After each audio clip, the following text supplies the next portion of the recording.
On va voir ici comment tracer avec Anticipe la surface de base du modèle que vous voulez aménager, ainsi que la hauteur sous plafond.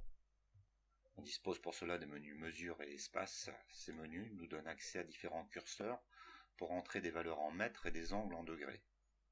Ces valeurs vont correspondre à la largeur de base de votre habitat, donc la largeur du pignon, deux longueurs de mur, afin d'établir éventuellement un angle entre ces deux murs.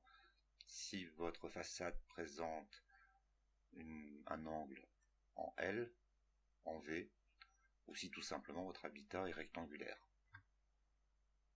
Au niveau de l'espace, ici, on a accès à la largeur aménageable et la hauteur aménageable, notamment pour notre cas ici qui sont des combles aménageables.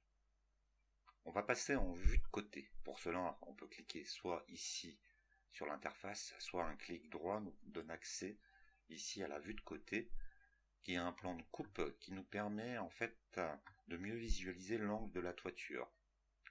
Dans les mesures, on va augmenter cet angle à 45 degrés avec la glissière, à peu près. Et donc, on retrouve une pointe de toit qui s'est élevée à 2,46 m, qui est normal pour une même largeur de pignon. On peut maintenant, au niveau de l'espace, configurer la hauteur sous plafond. Donc la hauteur aménageable, ici on peut l'élever à 2,25 m par exemple. On voit directement le résultat en 3D.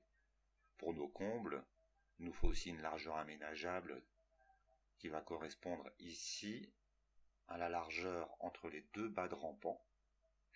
Étant donné qu'on a une largeur de pignon de 5 mètres, on peut laisser 50 cm de chaque côté des bas de rampant. On aura donc une largeur aménageable de 4 mètres, que je vais rentrer directement au clavier.